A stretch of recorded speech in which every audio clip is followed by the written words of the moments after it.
morning. It is day 3 in Barcelona, and today I have 2 things planned. So the last 2 days were just sort of run around and see what I can get done days. Today and the next 3 days, each day I have 1 or 2 things planned. There are a lot of popular sites that you really do need to book in advance to make sure you get a time while you're here. So I have 2 sites related to Antonio Gaudí today. So if you don't know, he is an architect from this area, and there are lots of places you can visit that are buildings that he had designed, and they're all really beautiful. It's modernist architecture, which I really enjoy. So first I'm going to Casa Vicens. That is one of the Gaudí houses I have not been to yet. I have that scheduled for 11 a.m. And then at 3:45 p.m. I have a time scheduled for the Sagrada Familia. So as I mentioned yesterday, I think it was, I have been to the Sagrada Familia before, but the thing I'm doing differently this time is I bought a ticket that gives me access to one of the towers, and that I haven't done before, so it still follows my rule while I'm here to do all new things. So pretty simple day, just those 2 things, but I think they'll be really fun and interesting, and I will take you with me. Here it is, Casa Vicens. I think I pronounced it Vincennes earlier. It's Vicens.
That was very cool, highly recommended.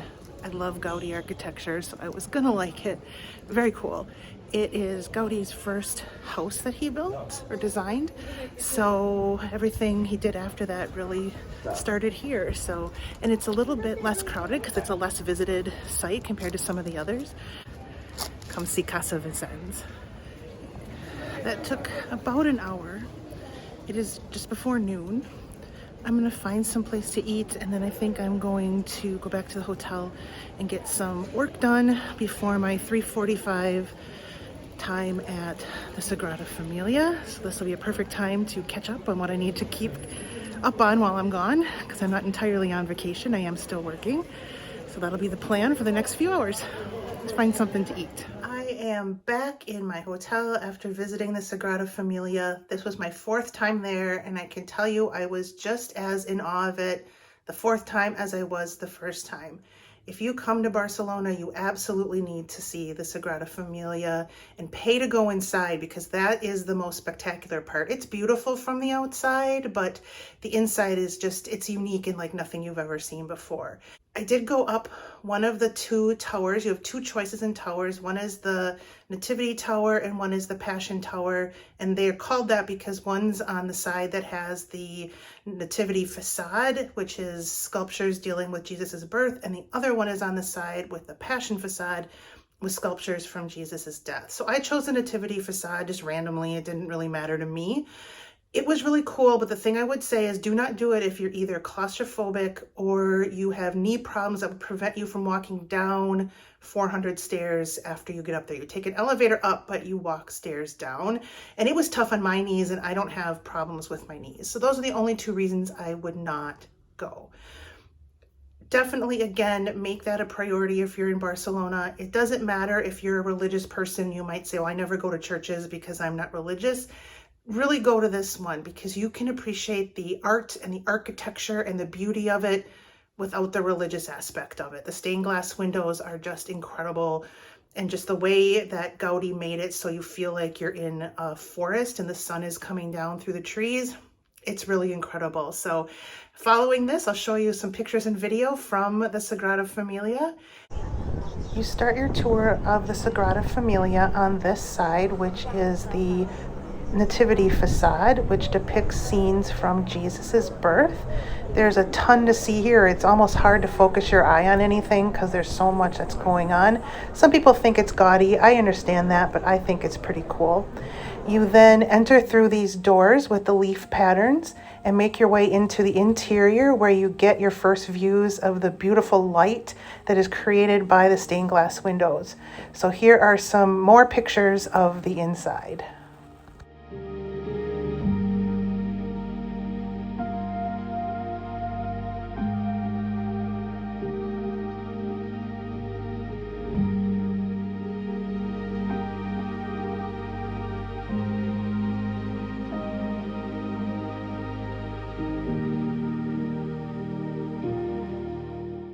I made my way to the elevator to take it up the Nativity Tower. You can see you go up a few stairs once you get to the top, and there's a bridge between two towers that you walk over to get these really cool views. And I really enjoyed being able to see the fruit and vegetable sculptures up close, because that's one of the favorite parts for me of the building. And then you get to see some other aspects that are really high up that you otherwise don't get to see very well from the ground. So that was really cool to see. And then you made your way back down a bunch of stairs, 400 to be exact, down to the floor where I would exit through these doors and go see the Passion facade, which depicts scenes from Jesus's death. And that would end my tour of the Sagrada Familia.